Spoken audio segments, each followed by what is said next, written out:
Just getting us on YouTube, and then we're good to go. I feel like Jade and I are far away. Do you want us to move closer? I don't want you to. Yeah. Yeah, I don't want you to have to like raise your voice because I think we and then they can hear you too. Yeah.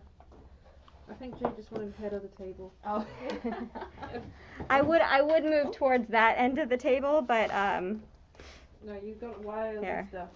If we do this, then can we see all three of us? Maybe. Maybe not. I can move. That's okay. It's okay. I wonder if that's doable. Oh, that's doable. There we go. There we go. Alrighty. I hope everybody's had a wonderful week. I'm a little low energy at the moment, so I apologize if I mix up some words and sentences or anything like that, but I'm glad that you're all here. Any questions from last week or anything that's come up in your mind the past couple of weeks?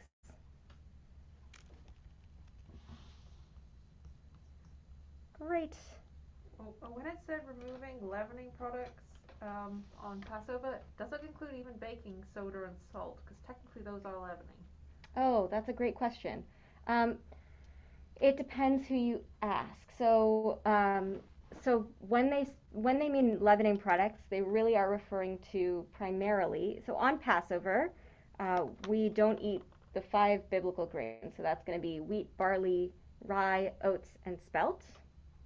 And we not only don't eat those, but we don't eat things that have been in contact with those also. So we have this big process of making all of our dishes kosher. Even if we already have kosher dishes, we have a big process of making sure that our dishes haven't touched anything bread-y or grain-y. So that's one level of kashrut. Now, one thing to note is that salt is usually okay, but baking powder and baking soda are sometimes processed on the same equipment as grain products. So you need to check beforehand to see if it has a kosher label on it, which we're going to go over. It's called a hechsher.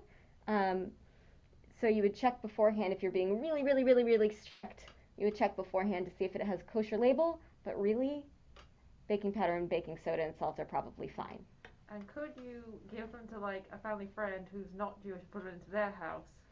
So yes. It's not in your house, but you haven't, Oh, could you give your things to a family friend? Great question.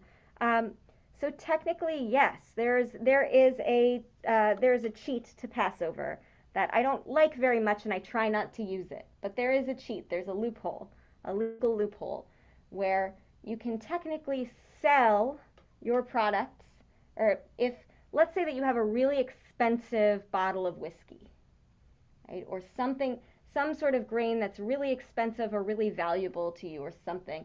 A neighbor gave you a giant cake that you can't possibly eat before Passover because it's happening in 2 days. You sell your products to a neighbor. And there are 2 ways you can do this. You can either literally bring it over to the neighbor and have them hand you money for the product and then give it back after Passover, and they give you your bread back or whatever it is, your whiskey.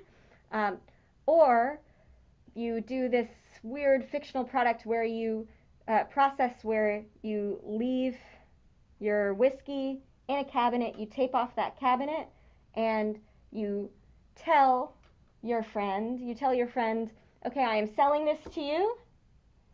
Here's a pen. Give me a pen I'm selling this to you. It's in my cabinet. You can access it anytime you want. This is exactly where it is. So if you wanted to, and like here are the keys to my house. So if you wanted to, you could come into my house. You could go into my cabinet and take all of my whiskey.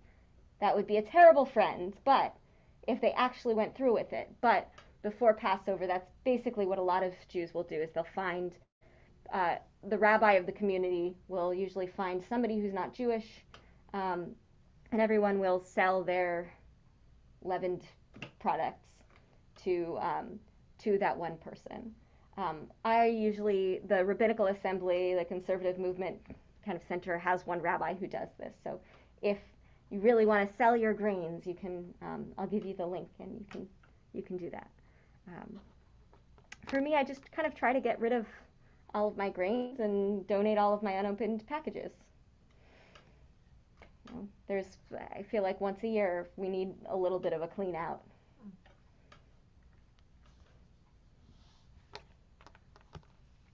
But we will also have a full unit on Passover as well.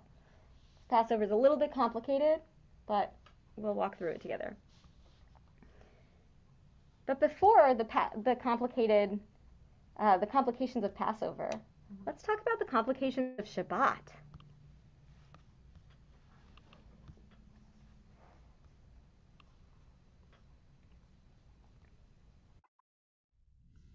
There's Mara.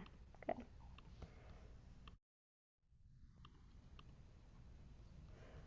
All right. Today we're going to learn about Shabbat. And it is the only ritual that is included in the Ten Commandments, but in two distinct versions. So before we talk about how we celebrate Shabbat now, or what we do for Shabbat now, I'm going to invite you to read these two excerpts from the two different presentations of the Ten Commandments. We get the Ten Commandments first in Exodus, when we go on Mount Sinai. And does anyone remember a function of Deuteronomy? What does Deuteronomy do?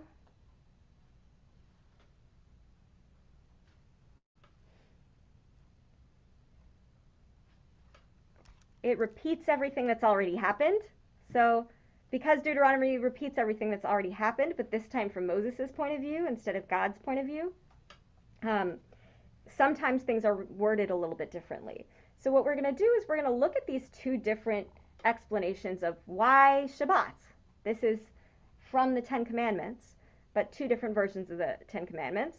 What is the same about these two different versions, and what is different about these two different versions?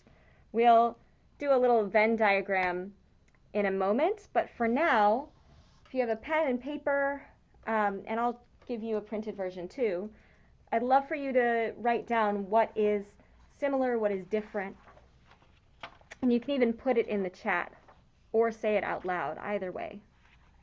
We'll take a couple minutes to do this.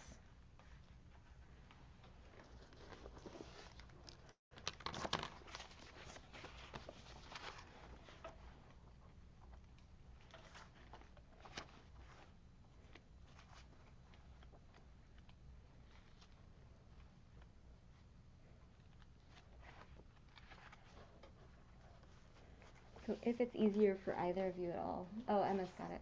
Yeah. If it's easier, you're welcome to look here.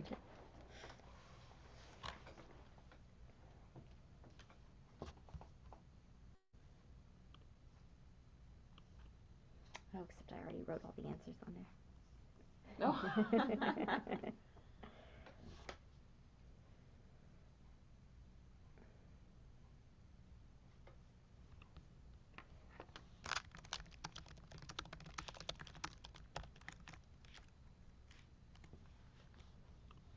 Oops.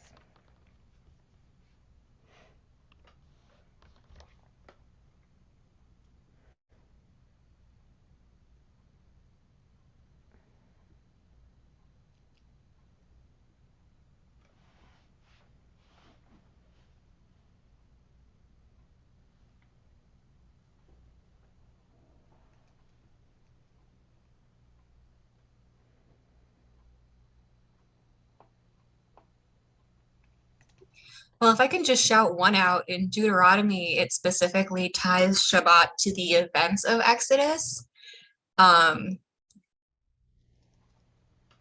Whereas in Exodus, it kind of seems like they're tying it to the events of Genesis.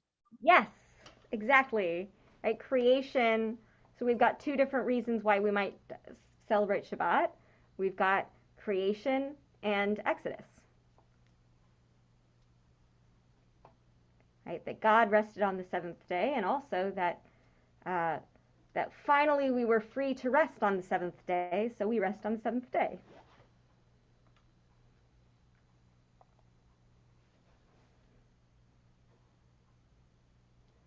What about the very first word?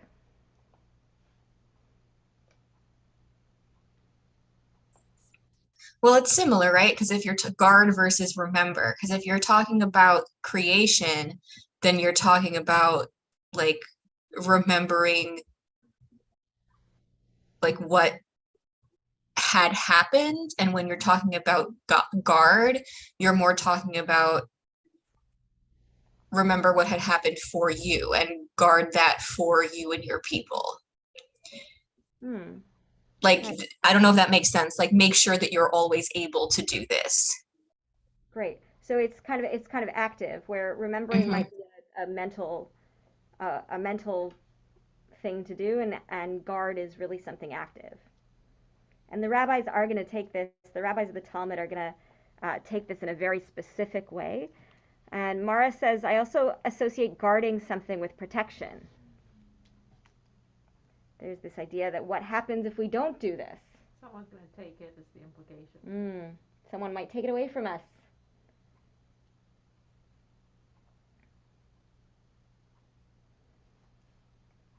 I think if there are other things. What's the same? And I'm gonna switch this page so I can start writing this stuff down. So things that are different, we have so far.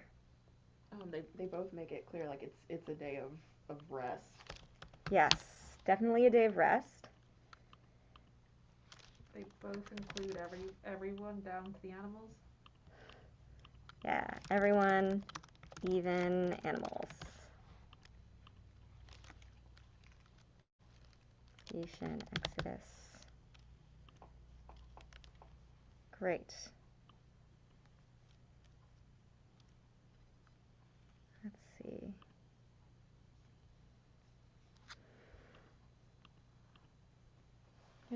There's one other word that's used a lot in both of them. Sanctify? Yeah, to sanctify. Great. And what does rest mean when we're talking about Shabbat here?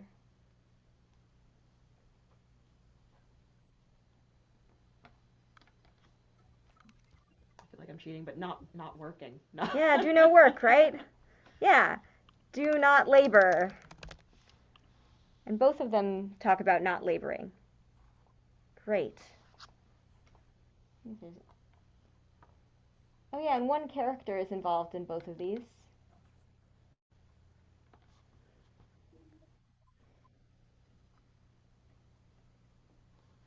Pretty important character. Work encompasses so much according to law. That's our next page. Great. There's one character that shows up in both of these segments. Assuming we're talking about God. Yes. Okay. Right? This has something to do with God, which is kind of important, right? Definitely. That's what we're doing all this stuff for, right? Both of these texts mention God. I think also we've got the same numbers here. We've got 6 days of work, 1 day of rest. The 7th day is the same in both of these. The things that seem to be different are creation and Exodus, and that idea of remembering and guarding. Before we head to the next page about what in the world that all of these differences and similarities mean, it's important to explain that how the rabbis took this difference between remembering and guarding is that remembering are all of the commandments that we do on Shabbat, all of the things that we do on Shabbat, and guarding, or keeping as it's sometimes translated, that has to do with the stuff that we don't do on Shabbat. So the words in Hebrew are going to be, can I write in Hebrew on this? The words in Hebrew are going to be Zachor, and I'll write that in transliteration too. Zachor for remembering, and keeping is going to be Shamor. So if you've ever gone to Shabbat services and you've heard Shahamor v'zachor bedibur echad. That's part of Lechadodi. That's going to be remember and keep were said in one word. Because after, in the years after the Torah was established as our holy text, the rabbis are trying to figure out, well, what do we do with these two different versions of the Ten Commandments? And they say, they were both said in one word. And how magical is that God can say two words at once when we can't? Unless you're one of those throat singers who can sing multiple notes at once, which I think is pretty cool. All right. Anything else we mentioned or we noticed before I clear this page? All right.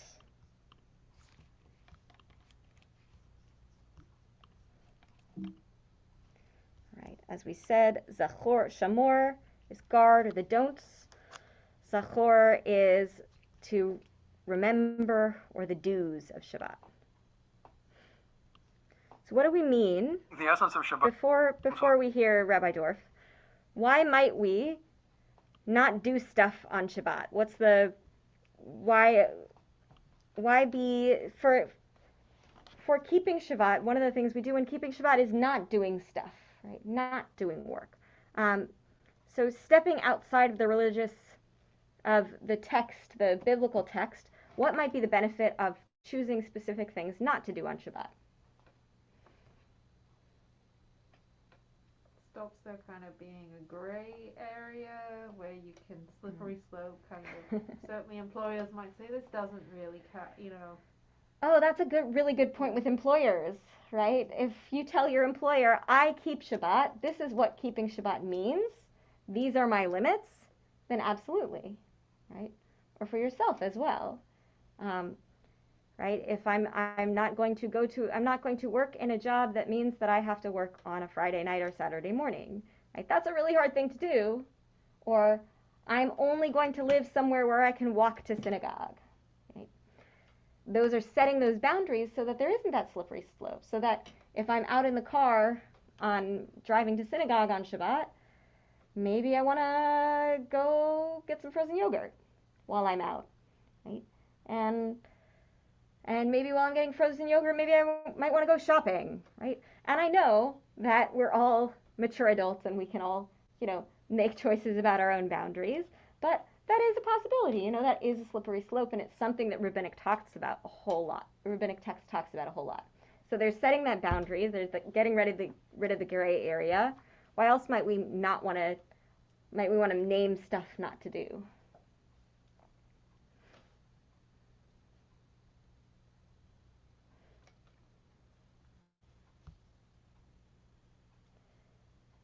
Mara, I'm not sure what you were asking to repeat, but the last thing we said was Emma had mentioned getting rid of one of the reasons why to not do certain things on Shabbat is getting rid of gray area. So I'll ask that question again once we figure out what the specific things are that people choose not to do on Shabbat. But this is one of my favorite rabbis, Rabbi Elliot Dorf, and he writes a lot about ethics and halakha. If you're interested in medical ethics, he's the person to read. He's not talking about medical ethics right now, but he gives a little bit of his take on Shomer Shabbat, on what it means to keep Shabbat, to guard Shabbat. Word. It means to desist. You stop doing what you do the other 6 days of the week, and you observe this one day that's very different. I think the point of it is to recognize that we don't own the world, that God does, and so 6 days out of the week we're able to use God's world for our own purposes. But on the seventh day we've got to desist and recognize God's ownership of the world. What it's very much like is, I don't know if it's still the case, but between 5th and 6th Avenues in New York, 50th Street, which was part of Rockefeller Center, was open 364 days of the year, but not on Christmas. And the reason was because it really belonged to the owners of Rockefeller Center. And in order for them to keep ownership of that, they had to close it off at least one day out of the year in order to reassert ownership of that particular street. The rest of the time, they left it open to traffic, whoever wanted to come, right?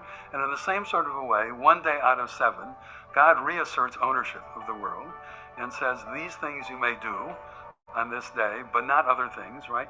In order to recognize that I, God, own the world. So for Rabbi Dorf, why would we do certain things and not do certain other things? Because if you don't stop, you don't have that moment to remember that none of this belongs to me. None of this is about me. It's about what God has created, and taking a day to like remember that and recognize that, I guess. Yeah, it's putting God in the center. That this world, even though it may seem like it's mine, it's not just mine. Yeah, it sounded a lot like, because he was making the analogy to the Rockefeller Center. It's like, we don't do this because God said so. In like the most simple way of putting it. Like, because like we have it, if we're trying to communicate that like it is God's world, then to show that ownership is to like, I don't know, like almost respect that boundary when it's set, if that makes sense. Yeah, absolutely. And that's the great thing, is that we'll notice a pattern the next 15 weeks or so that I don't think it's 15, 14 weeks or so that we're together, that the answer to a lot of these questions is going to be, or one of the possible answers to a lot of the questions I'm going to ask is because God said so, right? But it really means something theologically significant, doing something because God said so. It's really an act of humility. Especially when I think the people here present, just what I know about the people here present is that we're all pretty rational people. So it's a huge step to kind of take that to take that moment of faith. It's something not to take for granted.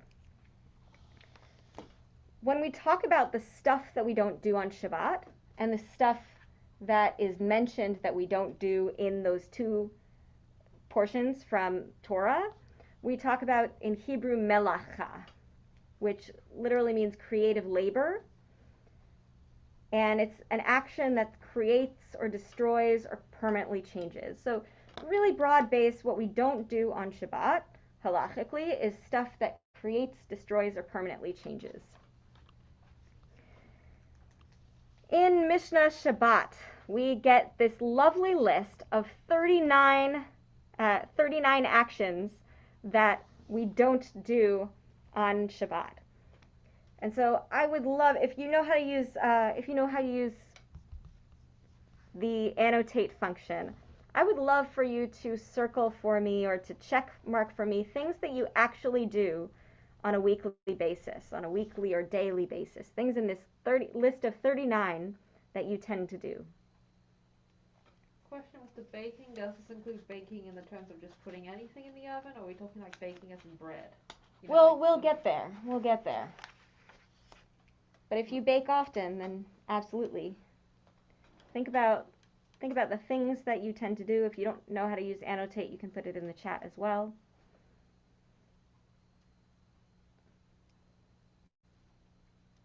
It's carrying, technically. Yeah, carry things.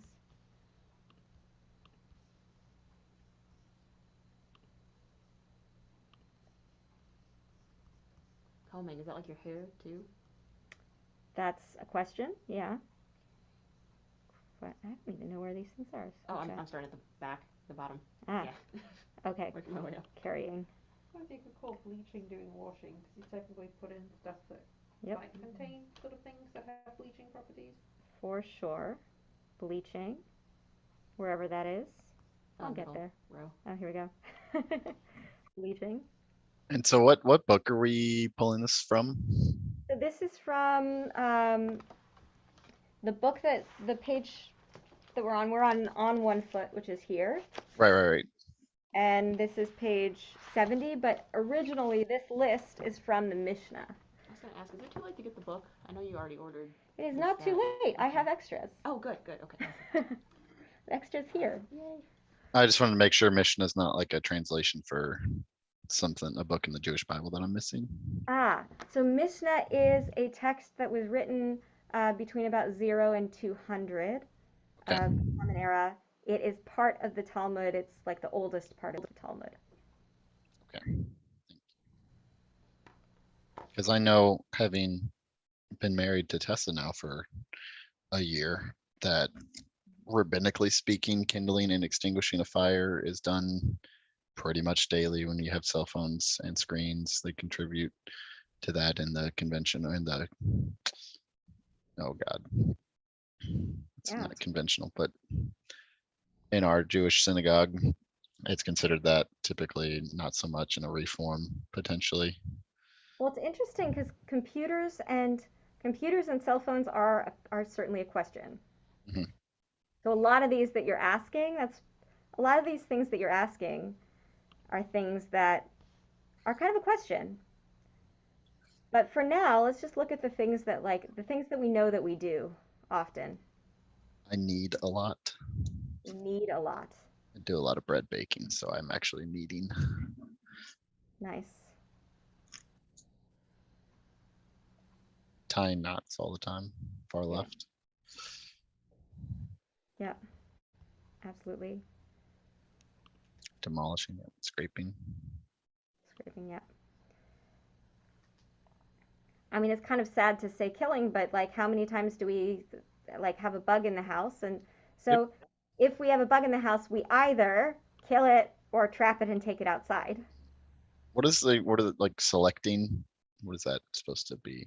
Selecting is After? a process. It's a crop process. So it's like taking the um, the chaff from what is it? Taking basically different parts of wheat from each other. Okay. Yeah, dyeing. So if you dye your hair, that's something.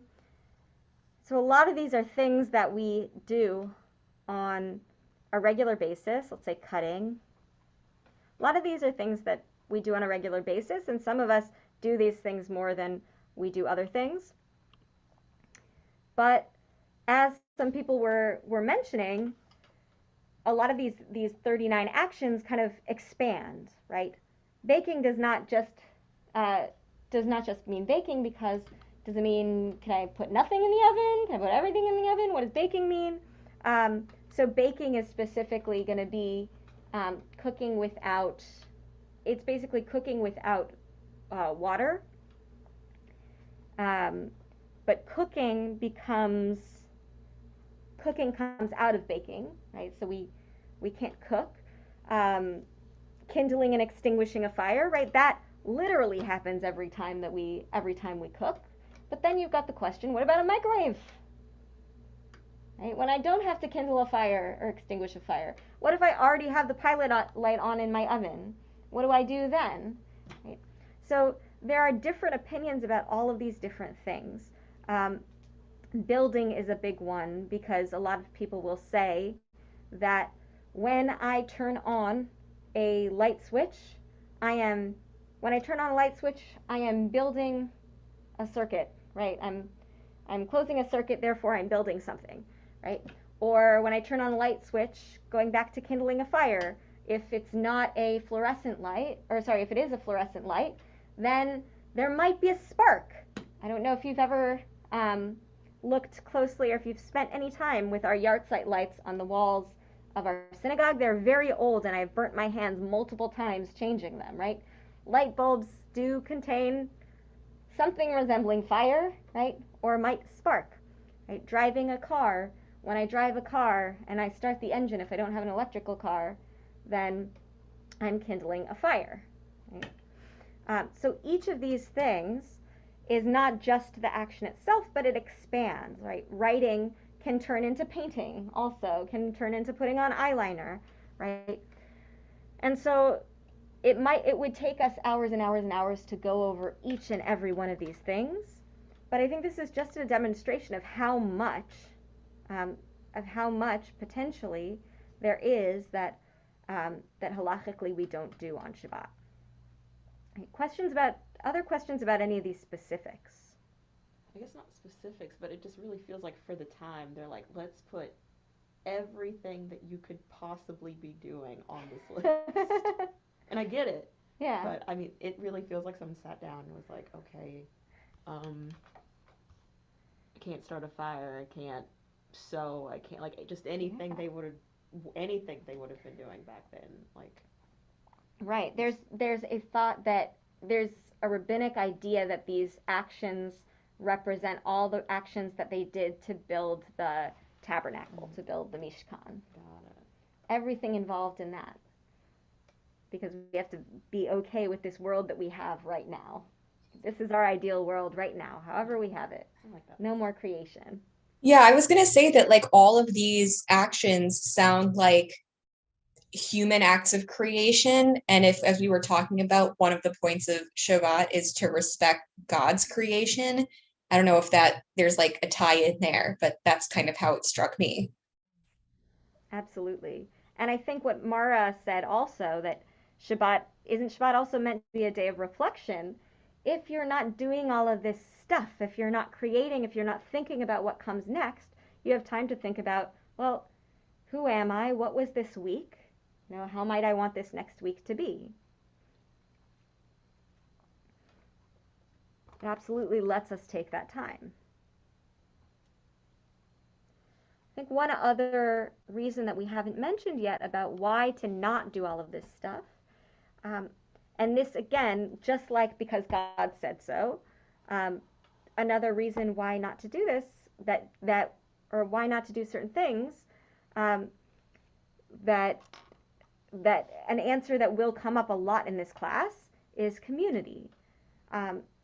We don't do these specific things. We write down specifically what we don't do, not just for our own benefit of having relationship with God and of reflecting, but so that the community is all on the same page. These are the things that we don't do on Shabbat, so that we can spend that time together, so that we don't have to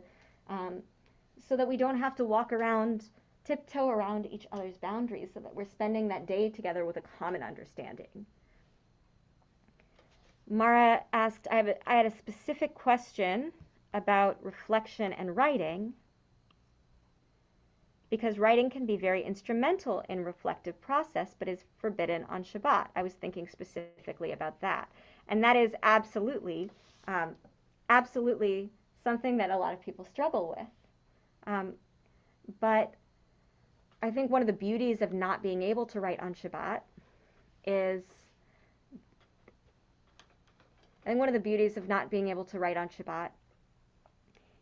that you're not thinking too much about the words that are coming out. Right? I don't know about all of you, but when I'm writing, I have to think really hard about how I'm saying something. And even if I'm not thinking hard, even if I'm writing free form, I still am going to see that the next day, right? And so if we use that time on Shabbat for reflection, hopefully that evening or the next day, we're going to remember the stuff that actually mattered to us, the stuff that we thought about that actually mattered, because everything else, it might not have been important enough for us to take away anyway. We remember just that stuff. I also tend to use a lot of post-it notes when I'm reading on Shabbat.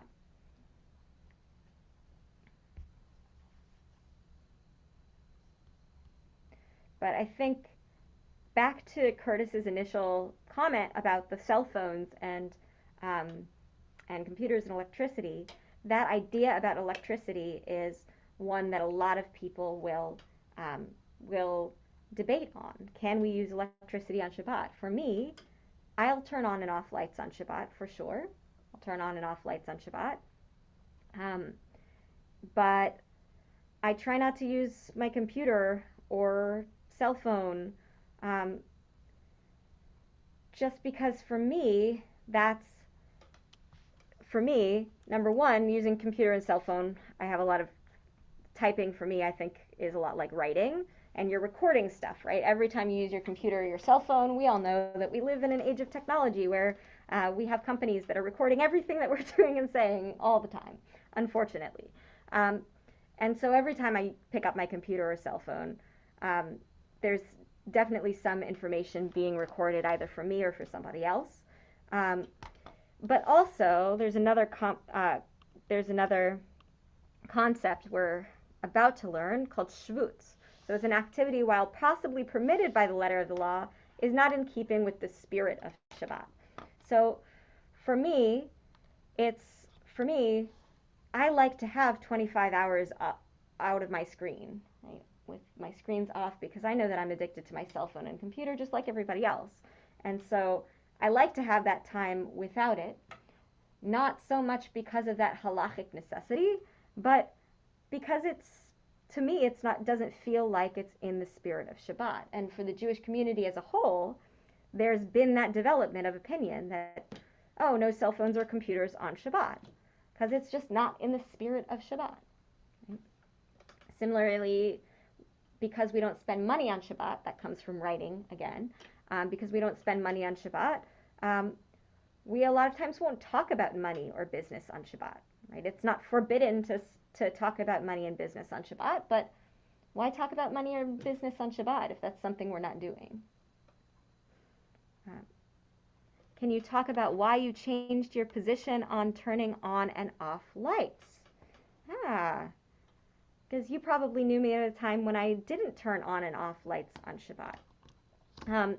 I went to I think a couple of things. One, there's a wonderful conservative teshuva that talks about it.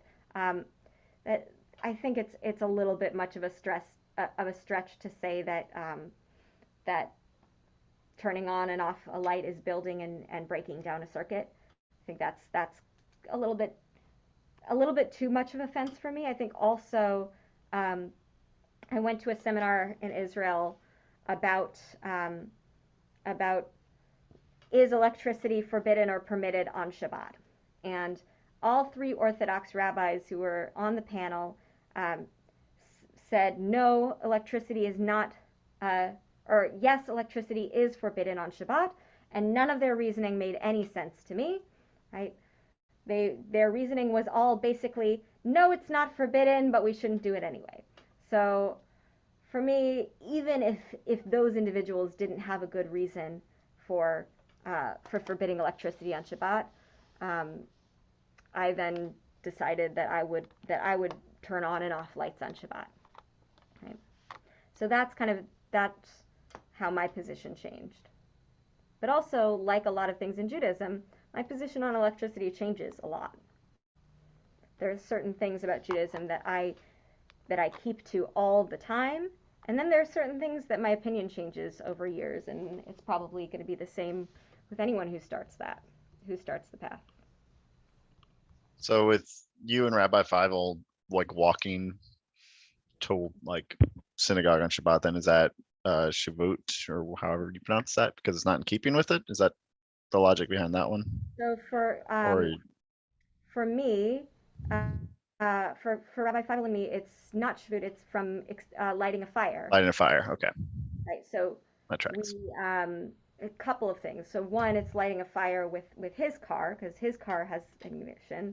I have an electric car, but even with an electric car, you still there's still enough energy produced that that I'm not quite comfortable yet. I'm not quite comfortable yet taking my car to synagogue. I will if, let's say, his father-in-law was in town and he's older, so I drove him to synagogue in the morning. But it's mostly that idea. It's number one, that idea of lighting a fire, and then number two, that idea of carrying. And I'll explain carrying a little bit more. So if we go to Eruv here, the idea of not carrying on Shabbat is that each of our homes and inside each shop and every building is a private space. And then when we walk outside of our doors, it becomes a public space. And so we're not supposed to carry from the private into the public. Now, a lot of Jewish communities have found a loophole for this. That's called Eruv. So they'll put a boundary, they'll build a fence, or like even just a little wire around a Jewish neighborhood that enables people to carry items on Shabbat. What that fence or that wire does is it makes that whole area into its own private space. It makes a community with streets and houses halachically into just one big private space. And so people will carry from house to house on Shabbat. And quite honestly, it's very hard to keep Shabbat, to keep that idea of carrying without an eruv. So for me, as much as I try to not carry things on Shabbat, I will often have little things in my pocket because it's really hard not to. Most people who are observant to the point that they will not carry on Shabbat tend to live in places where there's an eruv. We do not have that in Shreveport. But a lot of people, many Jewish communities do have an eruv kind of around the area of the synagogue. So muktzah is an item that has no permitted Shabbat purpose and should be put aside for the duration of Shabbat. So what are some items, knowing what we halachically don't do on Shabbat, what are some items that we definitely wouldn't be using on Shabbat?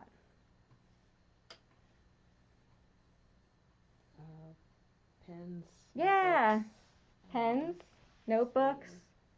So those are all pens, notebooks. What else? And this would kind of fit, the cell phone would also fit here. Yeah, cell phone. Matches, lighter. Yeah, matches, lighters, scissors with the cutting, right? So muktzah is one of those items that has no Shabbat purpose. We're just not going to use it on Shabbat. And so we traditionally don't touch it or carry it on Shabbat. We don't play with our pen and, flip it around on Shabbat because it doesn't have a purpose on Shabbat. Traditionally, we would move it if it's in the way, like we want to play a board game on the table. We would move the stuff off the table so that we could set up the board game or set up the book, right? But traditionally, we wouldn't touch it on Shabbat. Money's another one of those things. And all of that is superseded by this idea of pikuach nefesh. So there's this absolute requirement that concern for life and health supersedes ritual laws, including those of Shabbat. So if it's time to save somebody's life, if someone needs to go to the hospital, we will drive them to the hospital on Shabbat. If a person is starving and we need to cook them food, we will cook them food on Shabbat, right?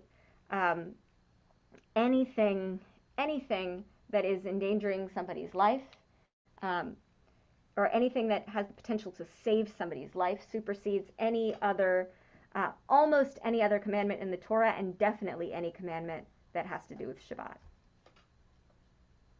So, for example, if somebody's a doctor or nurse and they are the exact person needed at that moment, like they go into work on Shabbat.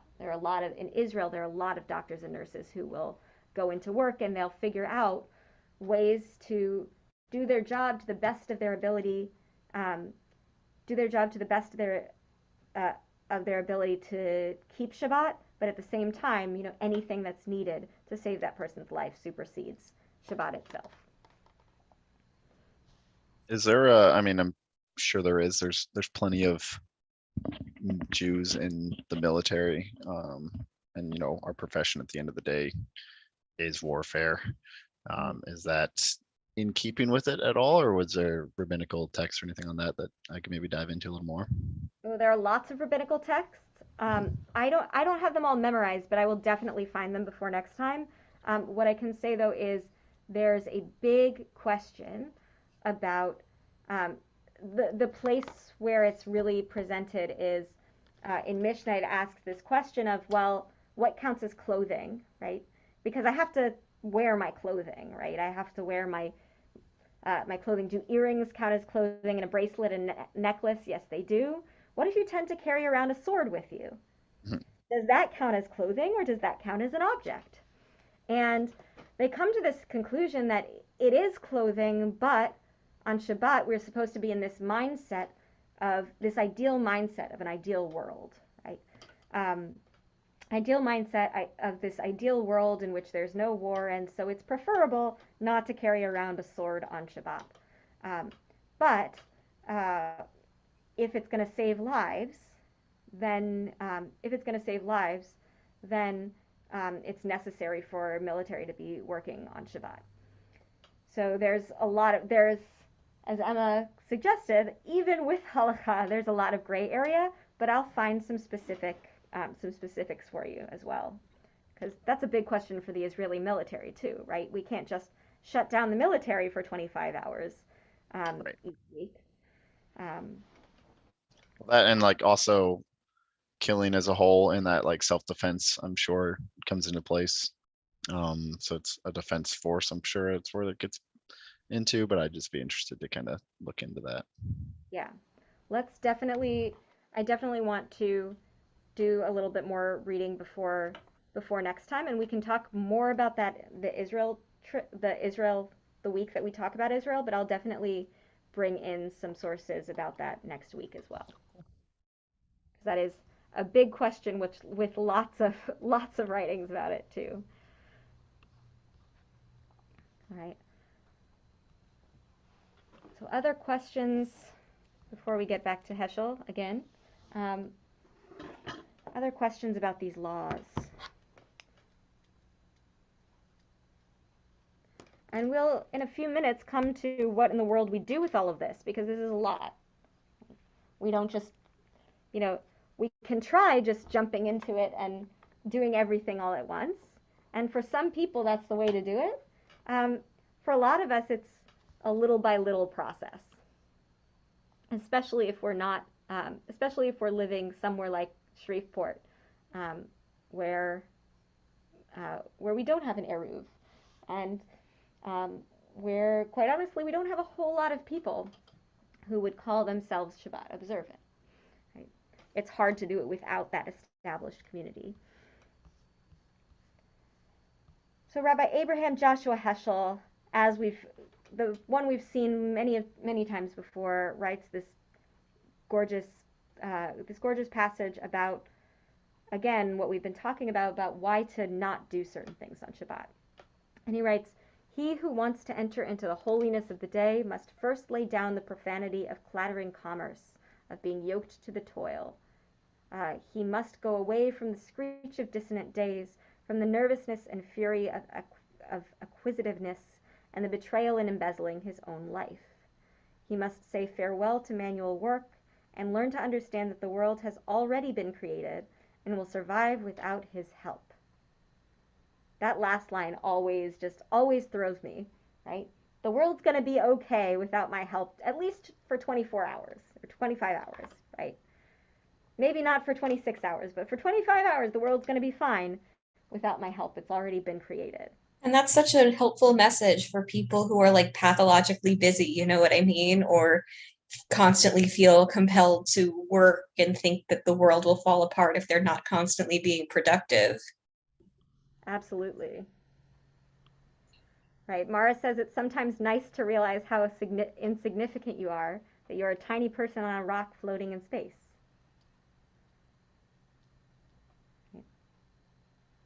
Sometimes that's a devastating realization, but sometimes it's comforting. And to set aside time for that, for 6 days a week, we recognize how much effect we have on this world, and how much we can do, and how much we can change, and how much we can build. But one day, we remember how small we are. And what's funny about it is that it's a joyous day too. It's not a lament that we're small. It's a celebration that, wow, even though we're so small, we get to live in all of this.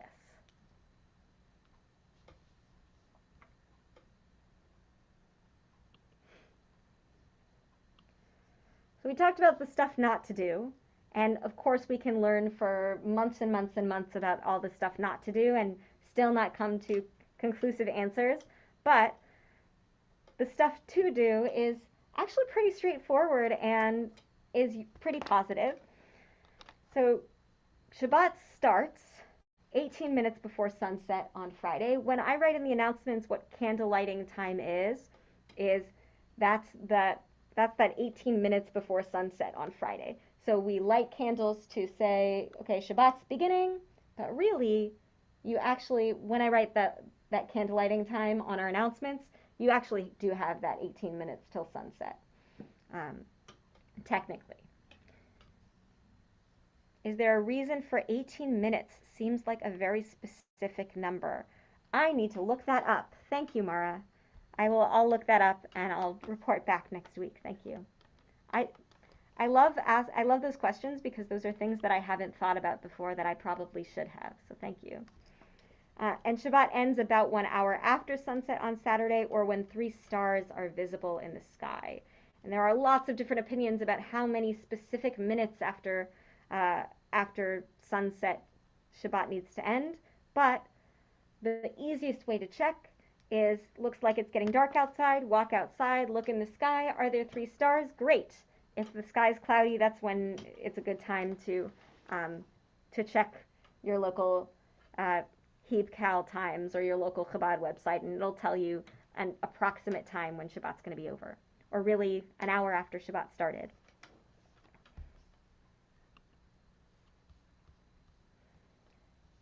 Lighting Shabbat candles. So one of the things that we do on Shabbat is to light Shabbat candles. We light at that moment of 18 minutes before Shabbat, but we really do have that extra 18 minutes. We light two candles. These are our big synagogue candlesticks. And you don't have to have fancy candlesticks. You can have tea lights. If you can't light a fire in your apartment, you can even have those little electric tea lights as well. Anything to do with 2 candles. We light 2 to represent that shamor v'zachor, that remember and keep.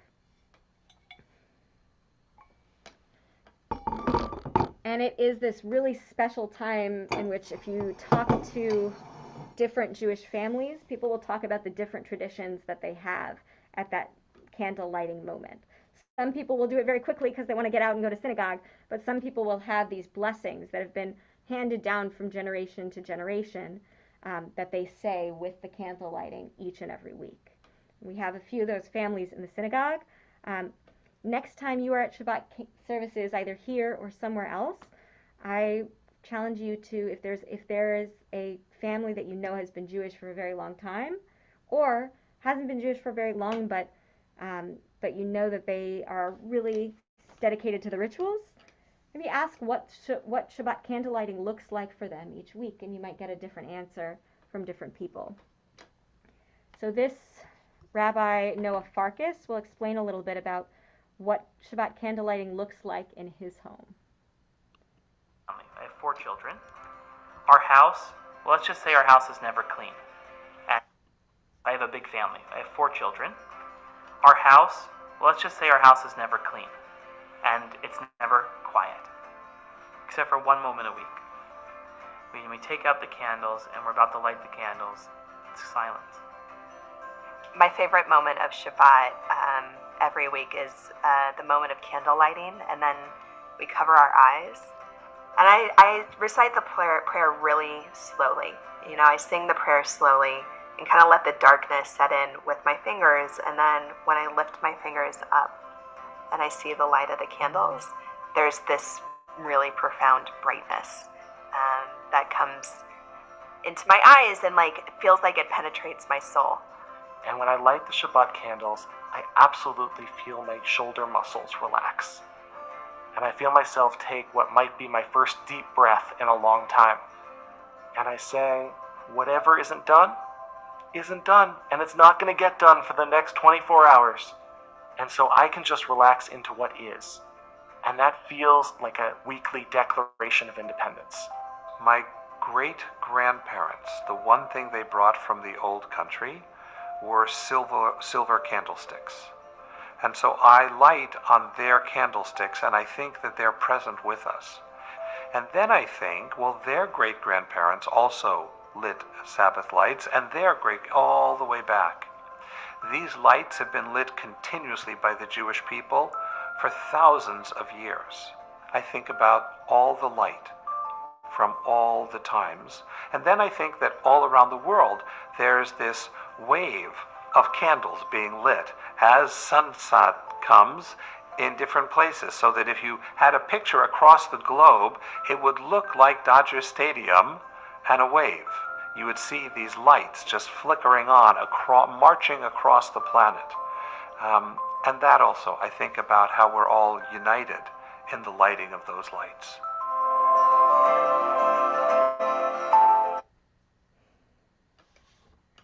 So every family, even every rabbinic family, has that a different custom for how they light candles or with whom they light candles. I want to go back a couple minutes because I just realized Mara asked that question of why did I change my position on lighting, on turning on and off lights. And I kind of struggled to come up with a good halachic answer. I have a halachic answer, but really, the more I think about it, it's really about the people that I spend my time with.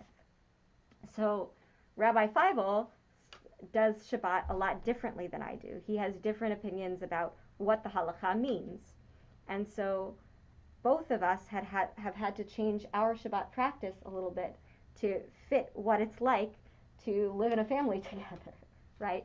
So that's a lot of what determines practice as well. It determines what you eat on, what kosher looks like in your house, or what Passover looks like in your house, or what Shabbat looks like in your house.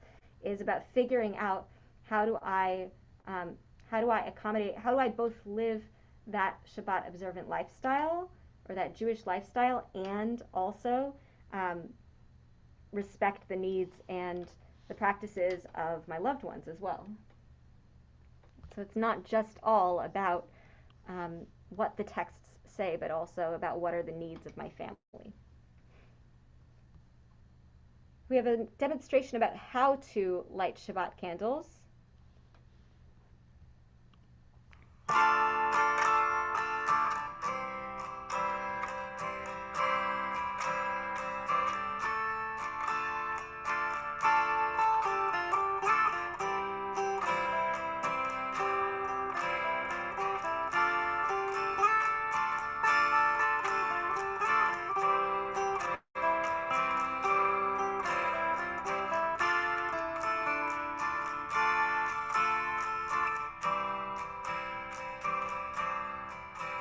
Baruch atah Adonai Eloheinu melech haolam asher kiddushanu b'mitzvotav v'tzivanu lehadlik ner shel Shabbat.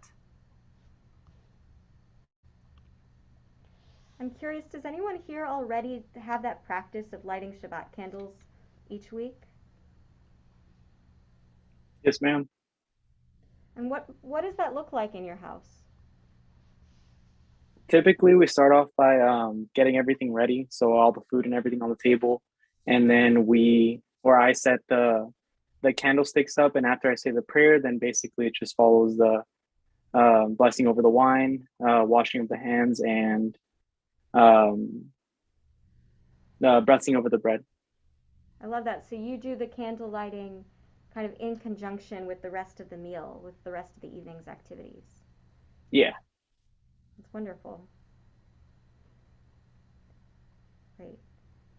I know that that for me, I feel like I'm rushing and I'm speeding up until that moment of candle lighting, and kind of like Rabbi Adam was saying in his when he was talking about candle lighting, Rabbi Adam Greenwald. It's, I get as much as I can done before that moment, and in the winter that moment seems to come very, very, very early because sunset is very, very, very early.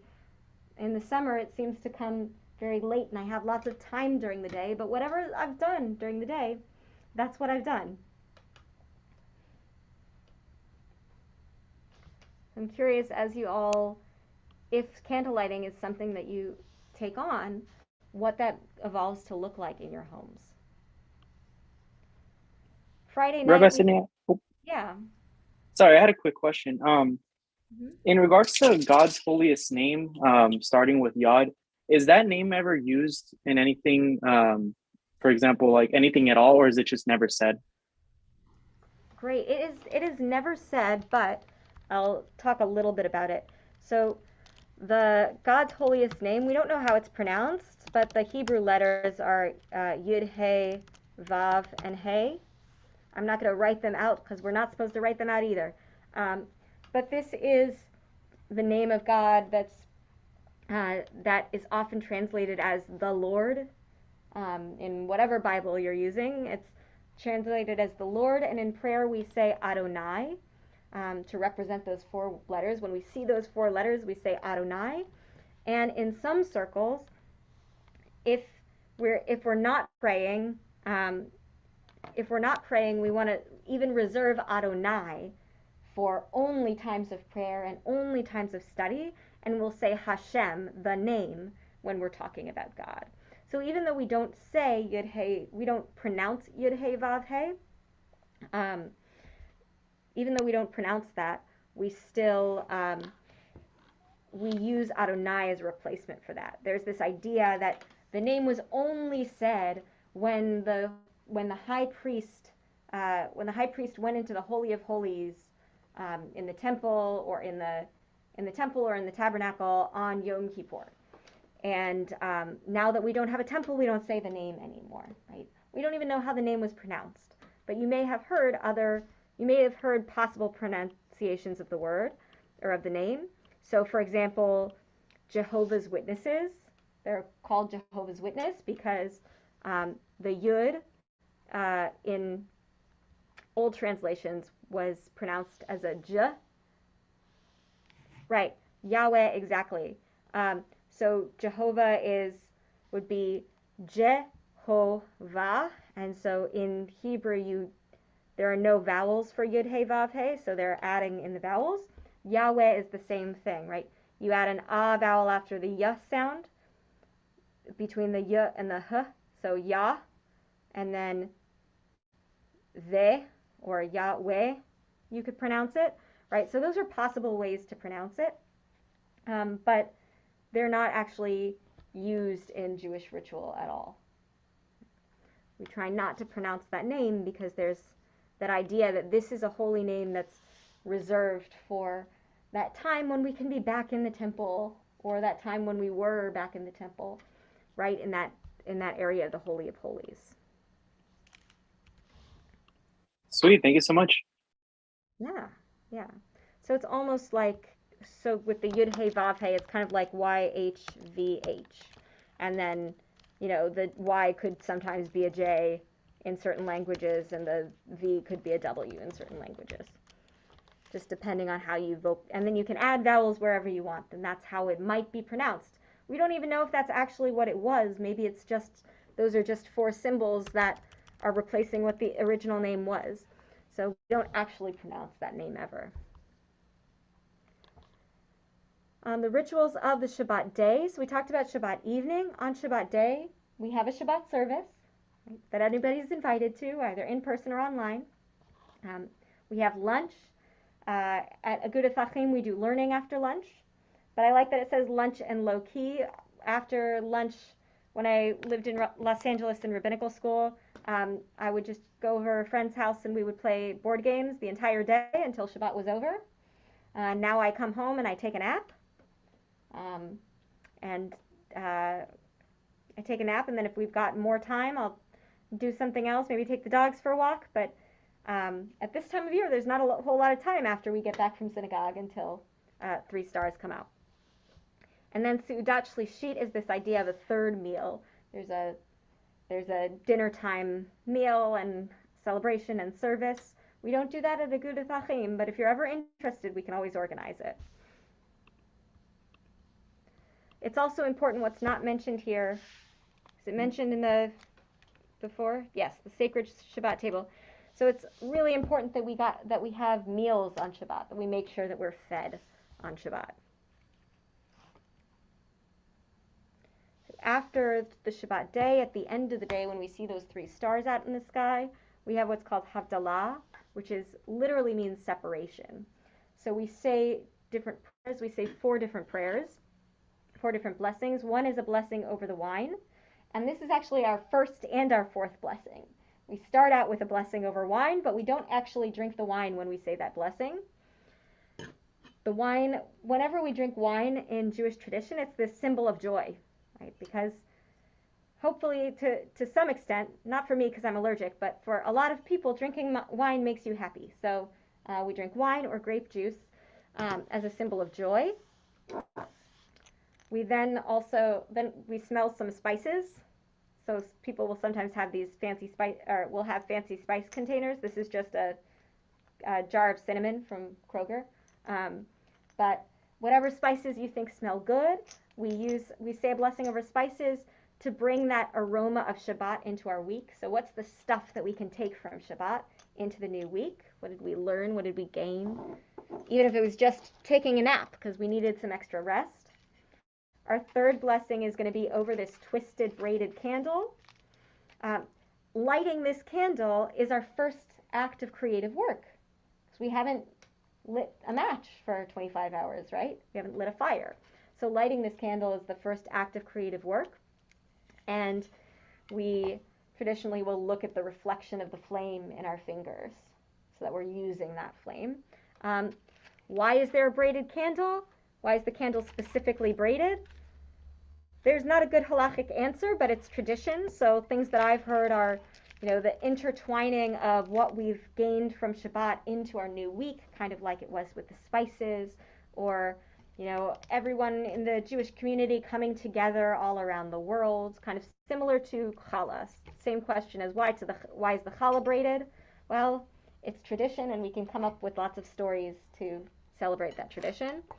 And the fourth blessing is going to be over the wine or the grape juice, and then we drink it. And that fourth blessing is over the separation itself. It says, this now is the moment, hamavdil ben kodesh l'chol, the moment that that is separating between holy and everyday. Once we drink that wine or grape juice, and we dunk the candle in the wine or grape juice to put it out, then we've entered weekday again. And then we sing Eliyahu Hanavi, which is this beautiful song about the prophet Elijah, because when the prophet Elijah comes, it's said that his entrance denotes the coming of the Messiah. And so we're kind of sad that the Messiah didn't come over Shabbat. Right? It would be very nice if we stayed in Shabbat, perfect Shabbat land forever. But alas, the Messiah didn't show up and prolong Shabbat for us. So we got to get into our week, but someday maybe. And we've said that someday maybe for a few thousand years so far. All right. I have a challenge for you. And these are some ideas about things that you can do on Shabbat. But I think my challenge for you this week is to come up with one thing over Shabbat that you would like to take on. One of these positive commandments. It can be one of the things we talked about. It can be Havdalah. It can be lighting Shabbat candles. It can be praying. It can be eating a really, really nice meal. So it can be one of those things, or something else that you think, okay, I want to take something on and I want to commit to it for these 25 hours. And then I want you to pick one thing, either from our list or something else that you think you need to take a break from for 25 hours. What's one thing over Shabbat this week that you want to set aside, that you want to refrain from doing? So I'd like you to just take a minute, write those things down. What's one thing that you're going to do over Shabbat? That's between Friday night and Saturday night. It's one thing you're going to take on and commit to doing. And what's one thing that you're going to take on and commit to not doing?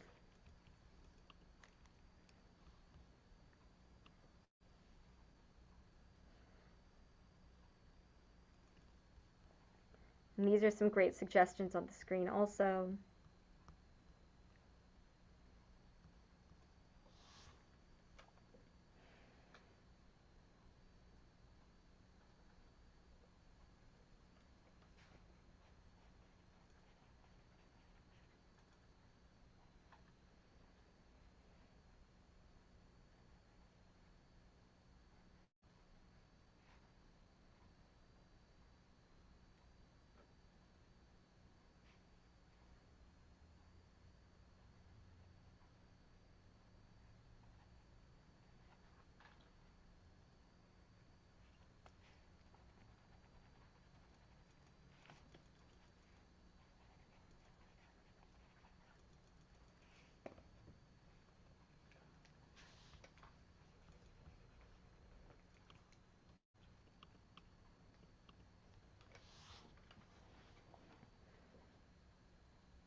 Love to hear from a couple of people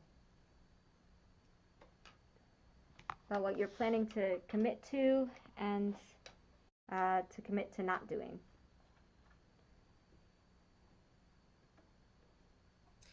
Well, one of the things I'm really kind of hoping to do this week is internalize that idea that the rabbi in the video said that, what's done is done and what isn't done will not be done for another 24 hours. Because especially with my job, there tends to be a lot of like, well, what problem should I be fixing right now? And what should I be focused on right now, even when it's not during my work hours, and a real lack of disconnect. And I think that's a valuable thing to try to internalize, and like the beauty in disconnecting from trying to create and fix and mold the world all the time. Is So there yeah. something concrete that you can do to internalize that? Number 9, find silence. Yeah, I like that. And that can even be like turning off even the sound on the phone, or just like turning off email, or one little concrete thing.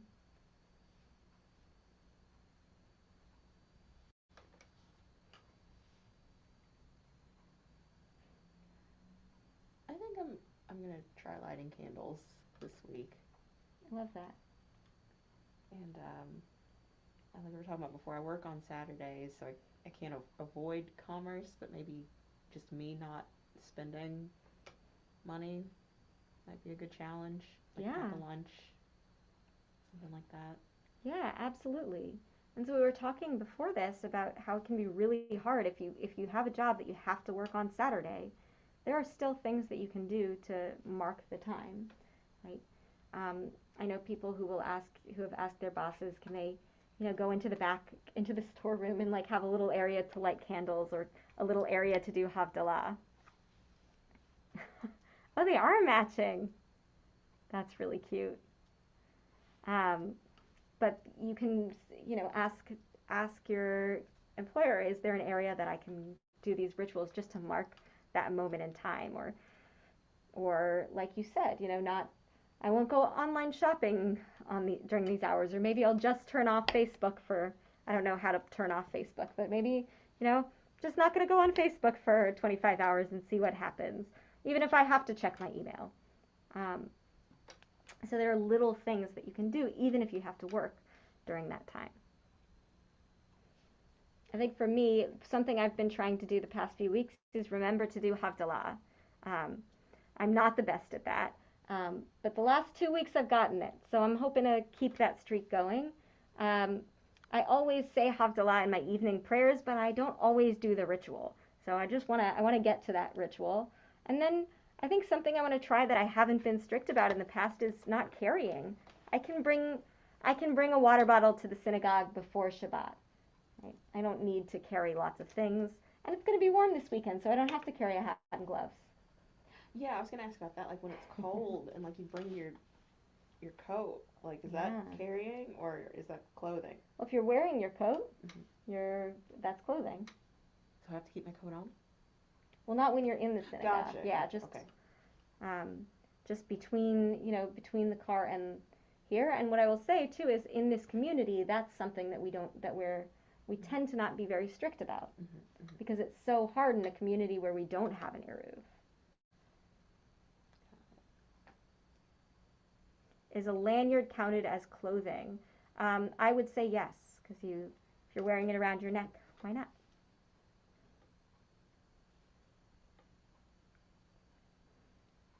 Absolutely. Great. So I'm curious to see how that goes, to take on, even if you don't have a concrete answer right now, to take on for next week that one thing that you're going to do over Shabbat, and it should be something concrete, like something that you can measure, or a button you can press, or something not just a thought, but an action that you're going to do, and then something active that you're not going to do over Shabbat. And you know, if it's something, um, if it can even just be something that you've been trying to commit to for yourself, just in general too.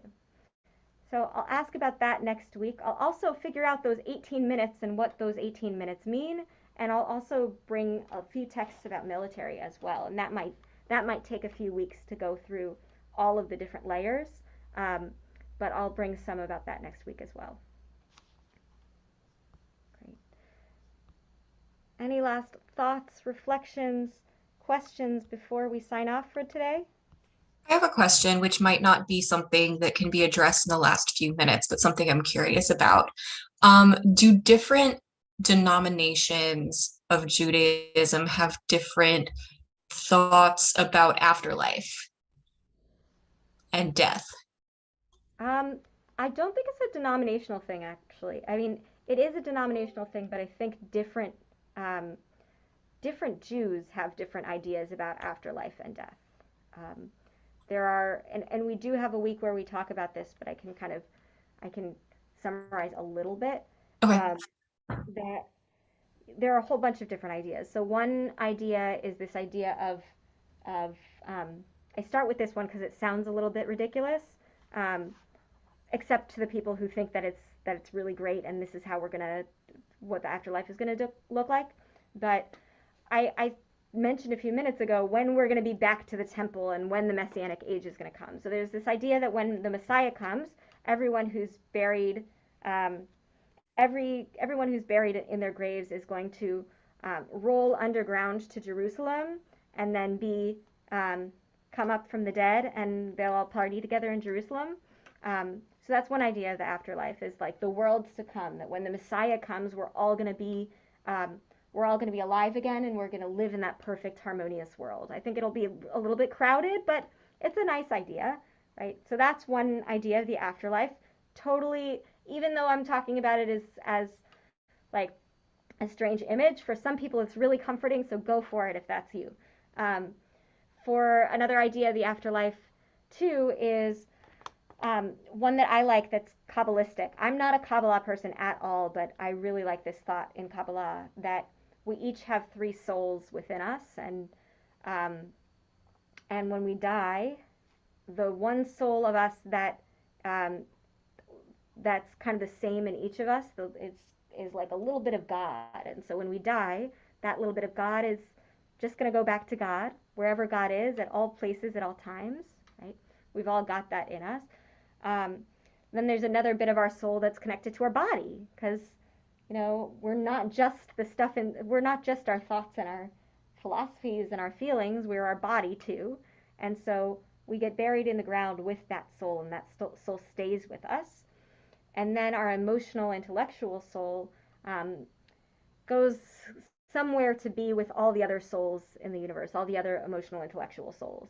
And so they're all together, but there's a connection between God and that bodily soul and that intellectual, emotional soul. There's still a connection, and so when you go to visit somebody at their grave, and you talk to them, you can still have access. You have this deeper access to God. You have a deeper access to you have that access to that person, but you also have access um, to all the other people who might have died at any other point in time, because they're all up there partying together wherever it is, right? But the easiest answer to that, though, the easiest answer to afterlife, is that Judaism is really an embodied, life-based religious tradition, and the reason why there are so many different theories of afterlife is because really we don't know, and we don't focus on that in Judaism either, right? Our even if we look at the basest biblical way of looking at things, we do good, our ancestors or our descendants experience the good. We do bad, our descendants experience the bad. And when we're talking about descendants, it's not just like my biological grandchildren, but everyone who comes after us in the world. So it's more about the communal effect of my life than actually what's going to happen to me after I die. But we'll definitely go over some of that afterlife stuff. But the way that I like to look at it is like, whatever is helpful to you in visualizing the afterlife, go ahead. But really, theologically, we focus on now and what can we do now and for the generations to come in this world. Thank you. Yeah, of course. All right. I'm excited for next week. I have to do a lot of research now. So have a good evening. Glad to see all of you.